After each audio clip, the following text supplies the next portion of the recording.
Well, today we're going to talk about the Ankrum Opera House, and one of the series that they have going on there, especially one of the shows that is going on and coming to the Ankrum Opera House. For those of you who are not aware, the Ankrum Opera House is only about from Sharon, Connecticut, at most 20-25 minutes to the north and a little to the west. But they are just doing amazing things and have been doing amazing things and bringing entertainment there that I don't think you'll see within a 50-mile radius of our area, even with all the entertainment and with all the great places we have to go. And today we'll be speaking with Celeste Lecesne, who is an author, an actor, screenwriter, and the POOF company will be at the Ankrum Opera House June 8th, 9th, and 10th. And I guess we're going to delve into this and find out exactly what's going on. Celeste, thanks for joining us today. Oh, it's my pleasure. It's so great to talk to you. Now, let's talk a little bit, first of all, about the performance that's coming up on the 8th, 9th, and 10th. This is part of the Summer Play Lab series at the Ankrum Opera House. So let's talk about a little bit about what people can expect to see. You know, it's the way that I describe it is that it's basically it's like a public it's a public performance of hope. You know, I just look around and I just see so many people unable to summon their hope in the face of everything that's going on in the world right now, and or to use their imagination to try to figure a way to the other side of this difficulty that we're in. And so I take a rather lighthearted approach to it, to a serious subject, and basically what we are is we're a little company of fairies.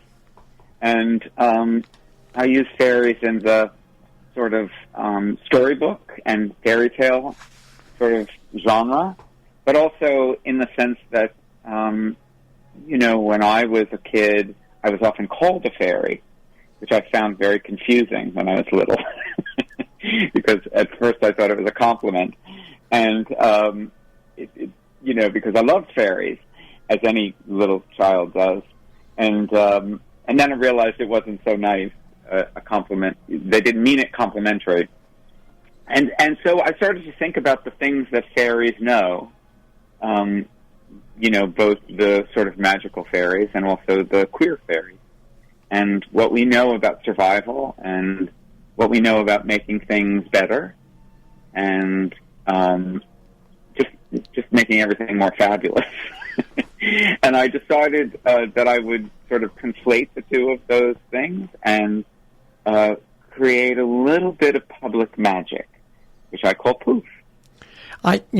Listening to you talk and explain a little bit about POOF, and I think your premise of getting through to the other side is so on the mark. We've had 2 years, first of all, of pandemic that we've had to get through, and for some of us before that we had 4 years of something that we had to get through, and now with the social upheaval that we're going through right now, we do have to get through to the other side.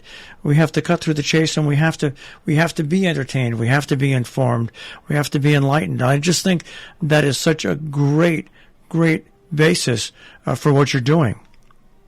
Well, you know, I think one of the things that theater does and does so well is it gives us a place where we can gather. First of all, it's so amazing to be back in the theater and to be, you know, with other human beings and do this work that we all need to do, which is to sit together in a space, kind of in the dark, trying to figure our way forward as a group, and use our imagination to be able to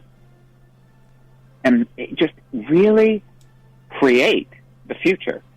You know, I do, as you probably know, I'm the co-founder of the Trevor Project, which is a suicide prevention and crisis intervention lifeline for LGBT and questioning young people. It's been around for 25 years, and it was inspired by a film that I wrote called Trevor, which won an Academy Award in 1995.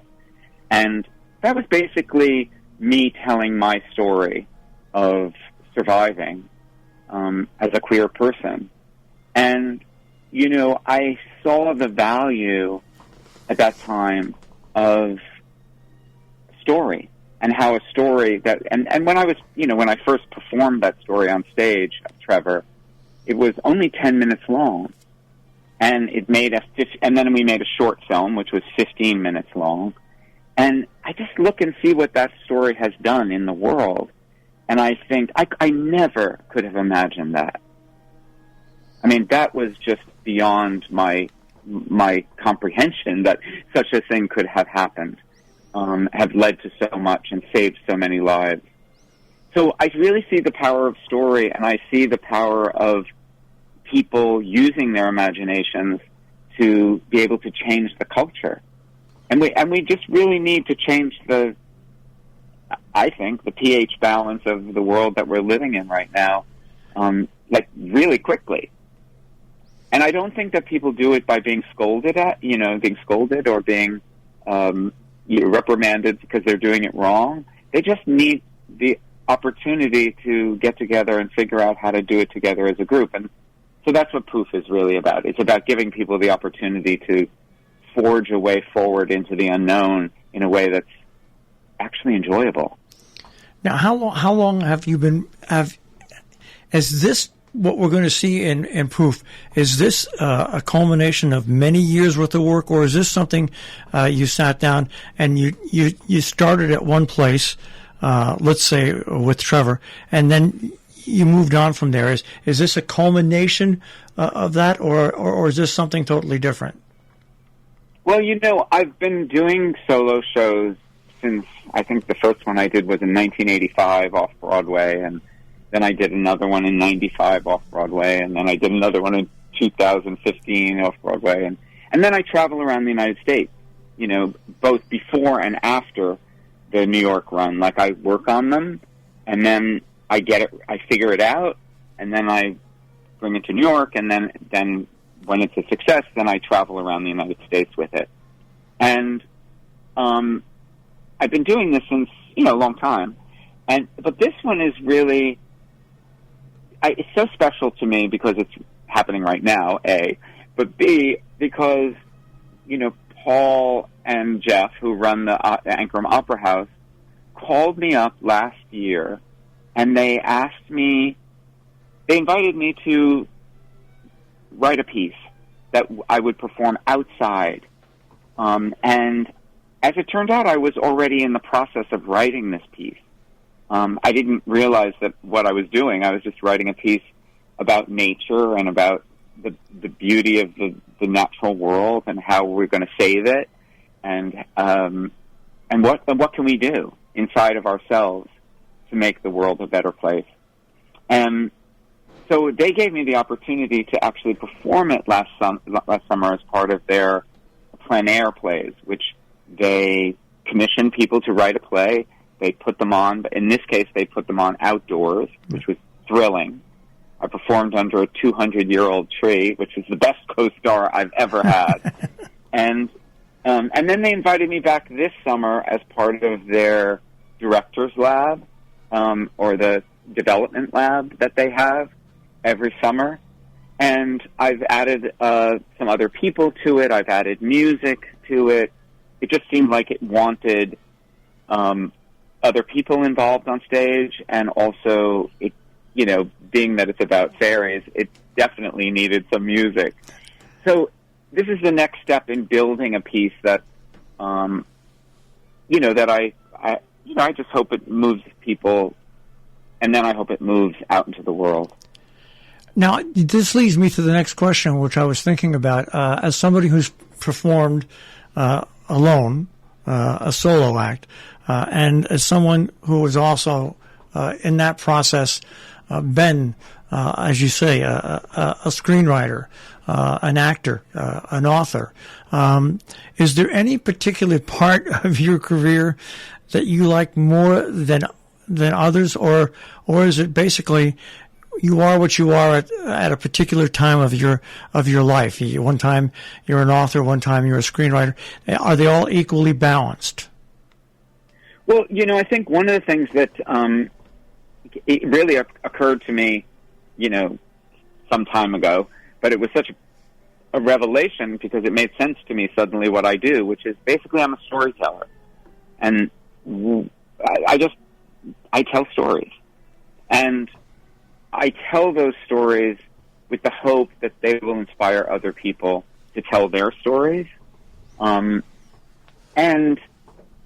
often those stories require different genres, right? Like a story it wants to be told as a solo show, or and in some cases, like a show I did in 2015, it's called The Absolute Brightness of Leonard Pelkey. That started off as a book that I wrote, a young adult novel, and then 10 years later, I was like, wait, I think I want to tell this story to adults, and I figured out a way to be able to create it as a one-person show, and it's now almost 10 years later, it's being it's made into a film, which is very exciting. I'm not in the film, like I would be other people. So sometimes a story just moves through different genres. Sometimes it's particular to one genre. But what's at the heart of it all is storytelling, because I really, really believe that stories are the thing that we all understand so deeply inside ourselves. And, a story can move people across, political lines and across racial lines and gender lines. Like, it sort of moves people outside of their differences and into their sameness, which is, of course, just, being human. We are speaking with Celeste Lecesne, who will be at the Ankrum Opera House on June 8th, 9th, and 10th. POOF. And, listening to what you say, you're right. Everybody does like a story because, you know what? Everybody with their lives writes their own story. It's not often where you can take your own story and what you've been through and successfully transfer it so other people can understand not only your life and your story as it goes, but how it reflects and might change their life. Yeah, and I think one of the things that we all have to do, you're so right, is that we all have to understand our own story, right? That's the first step. We have to understand that we're not the victim of circumstances, and that, we have to find a story we can live with, that hopefully is contributing something to the greater story that we're all living in together.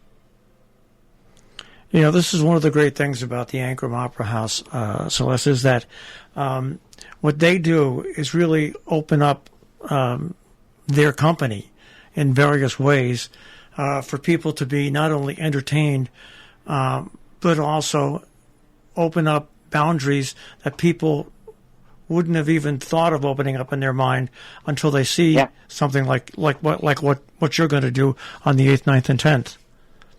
And also they had a wonderful thing they just did last week, which was the Real Stories, Real People, where they work with people to tell their real stories, which is a beautiful, beautiful thing. I just did a workshop with 10 people who came to learn more about how to tell stories, and that was a thrill.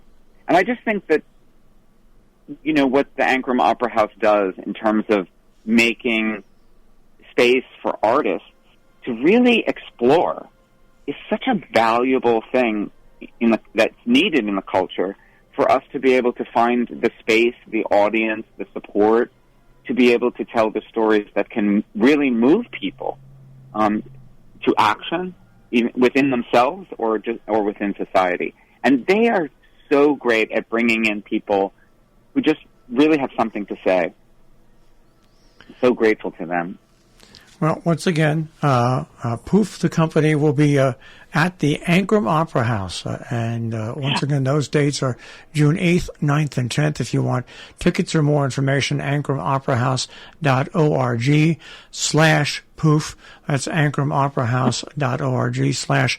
POOF. So now, when you're finished with what you're doing at the Ankrum Opera House, are you also moving on and traveling other places as well, and presenting something like this? Yeah, I'm doing it again in Kingston the weekend of the 23rd of July, and then I'm doing it in Provincetown in August, and then I don't know. Then we'll see. I'm going to see what the next step is. Usually it presents itself, which is a beautiful part of the magic, is that an opportunity suddenly arises. I just was up in Provincetown, and I did a presentation of it for a group of people, and they invited me back to do it in August. So, when the piece has something to say, and when people are listening, poof, the next opportunity arises. Well, and by the way, I just love when people say the word poof. It tickles me. Just hearing you say the word poof makes me so happy. Well, say it again. Well, Celeste, thank you for joining us, and obviously your life's work not only involves acting and writing and everything, but helping other people, and just to keep up the great work. And it's been a pleasure meeting you. It's wonderful talking to you, Marshall. Thank you so much.